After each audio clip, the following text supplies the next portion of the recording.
How many of you ever heard of free radicals? Good. How many of you heard of trans fatty acids? Yeah, these are common words today. Everybody in the street, even little 6-year-old kids know about these things. And yet, doctors continue to recommend to consume free radicals and trans fatty acids. If I were to come out with a product, Dr. Wallach's 100% pure free radicals, the finest trans fatty acids in the world, and I'd label and put them in a health food store, how many people would buy them? 0. Yeah, I wouldn't sell any of them. And yet, everybody listens to the doctors when the doctors say, I want you to use margarine instead of butter. Margarine is nothing more than a big block of trans fatty acids and free radicals. It is pure 100% trans fatty acids and free radicals. They've killed more Americans with margarine in America than all the wars put together in the 200 plus years we've been in the country, both domestic and foreign. And so if you have any margarine at home tonight, I want you to go home and box it up and ship it UPS to Castro. Put a little note in there that says, my cardiologist says this is good for your heart, and I, in a show of good faith, I'm sending you some margarine. And hopefully he'll be stupid enough to use it. I like to have my patients eat 6 to 10 eggs a day. The more eggs you eat, the lower your cholesterol goes. The more eggs you eat, the lower your cholesterol goes. And I personally eat 6 eggs a day, so I hope you do too. They're great protein. And if you don't fry them, don't cook them in margarine. You want to poach them, soft boil them, hard boil them, soft scramble them in butter at low temperature. This came out in 1995. This little study was presented at the annual meeting of the American Heart Association in Anaheim, California. They said 2 eggs a day won't hurt. And when that report came out in 1995, that sent a shockwave through the entire medical system. Because prior to that report coming out, eggs were the father of the devil. I mean, if you ate eggs, you were doomed. Nobody would hang around you. He's an egg eater, Oh. I really like this one. Makes my 10 look pretty conservative. This came out 13 years ago. New England Journal of Medicine, very respectable medical journal. Normal cholesterol in an 88-year-old man who eats 25 eggs a day. Now you have to ask yourself, why was this old dude eating 25 eggs a day? Maybe he didn't have any teeth and couldn't eat steaks anymore. Maybe he owned an egg farm and liked to do his own quality control. But I think it was more scientific than that. If you appreciate that 95% of male sex hormone, testosterone, 95% of female sex hormones, estrogen, progesterone, 95% of the weight of our adrenal hormones, our adrenaline, comes from a master steroid in our body. It's made from a master steroid in our body called cholesterol. You can only make 10%. The other 90% must come from your diet. And when your adrenal glands are exhausted, what's the most likely thing that you're not consuming enough of? Cholesterol. When you're sitting there watching TV, guys, when your wife's saying, hey, look at my nice nightgown. Would you rather watch TV or watch me? And she's got you on an egg-free, butter-free, chicken skin-free, red meat-free diet.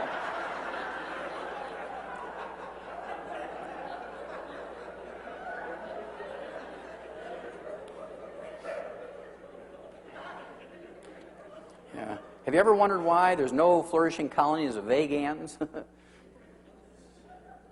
All sit around and hum. How many have heard of Alzheimer's disease? It's a physician-caused disease. Mark my words, in the next 2 years, maybe even next week, it'll pop up in the newspaper. There's more than enough information to prove that it's a physician-caused disease.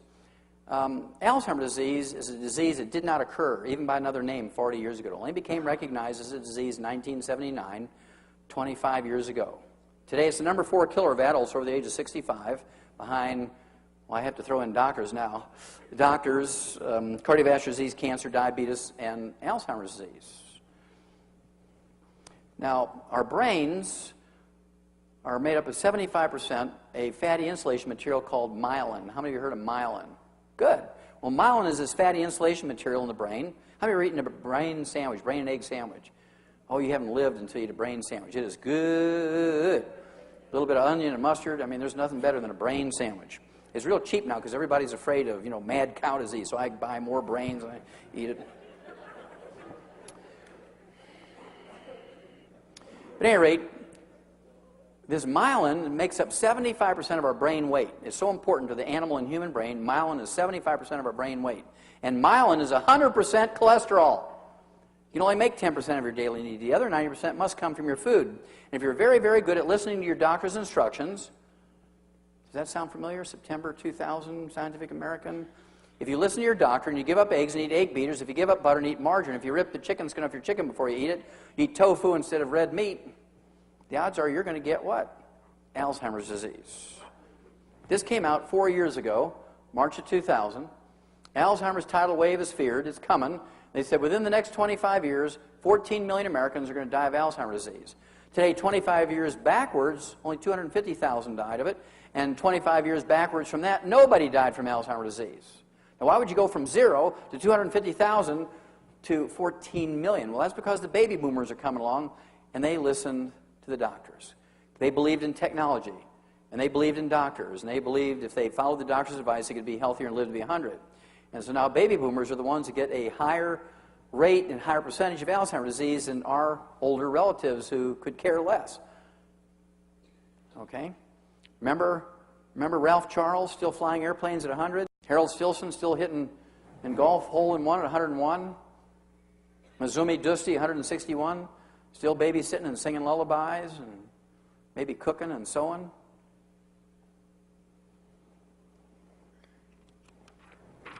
We eliminated Alzheimer's disease in animals 65 years ago.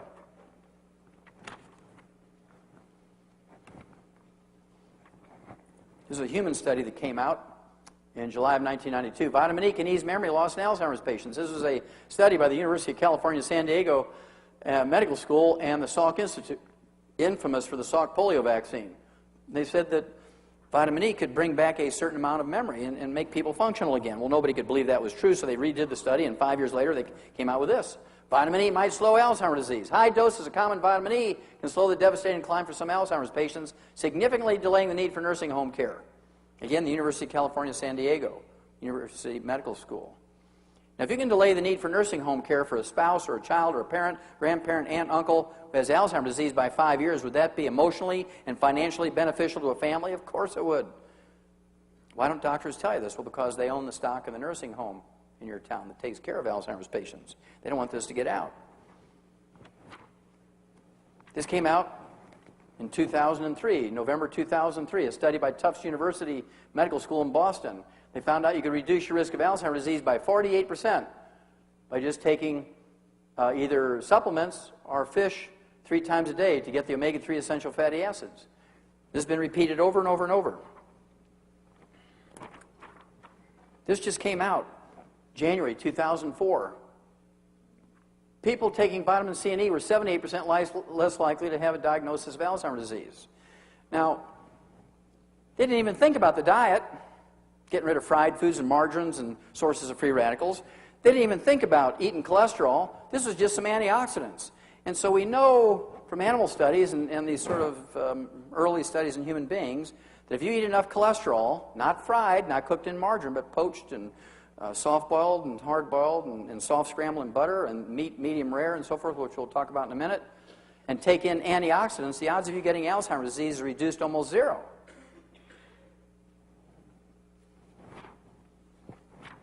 I have to go ask my doctor. Well, he's only lived to be 56. Why would you ask him?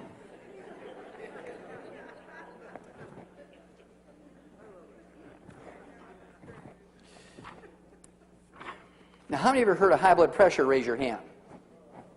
Sure, everybody knows about high blood pressure, a very common disease. How many of you have heard of a veterinarian telling you need to give your dog a calcium channel blocker or a beta blocker for high blood pressure? Not very often. How about your goldfish? What about your parakeet and guinea pigs? You know, every animal can get high blood pressure just like people. The reason why they don't is in these little pellets we talked about earlier, we put things in there so they don't get it. They can get it, but they don't get it because we put the stuff in the pellets so they don't get it. How many of you heard that salt is bad for you when it comes to blood pressure? Salt's going to initiate high blood pressure. How many of you have heard that genetics has something to do with it? Well, both of those are wrong. Salt has nothing to do with high blood pressure, and genetics has nothing to do with high blood pressure. It's a simple deficiency of a single nutrient. A single deficiency of a single nutrient. We've eliminated high blood pressure in all these animals. What's the first thing a good farmer puts out for his livestock in the pasture? Salt block or salt lick, isn't it? And there's nobody out in the pasture telling a cow she's limited to 1 lick a day, is there? And I refuse to believe that my human patients are dumber than a cow or a sheep.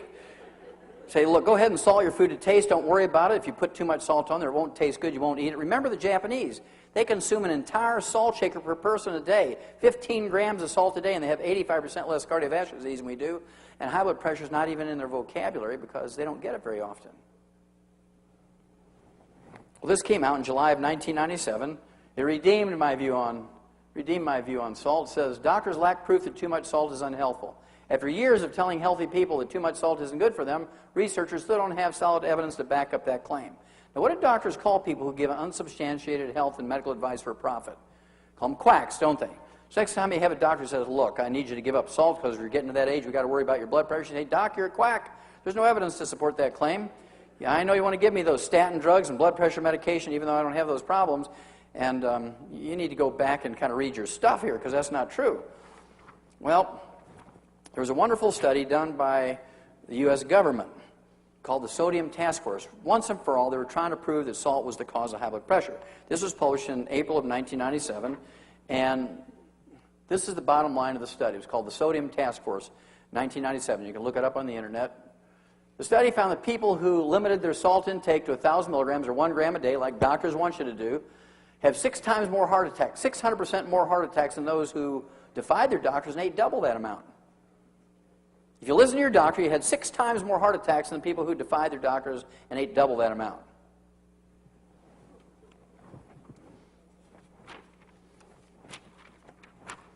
So what mineral are we talking about? What mineral are we talking about when it comes to high blood pressure? It turns out it's a deficiency of calcium. Now, you can drink 50 gallons of milk a day and you can't get enough calcium to get your blood pressure down. You can eat 25 pounds of cheese a day and the only thing that will happen is you'll be so constipated you'll need a jackhammer to have a bowel movement. If you didn't have hemorrhoids, you're going to get them.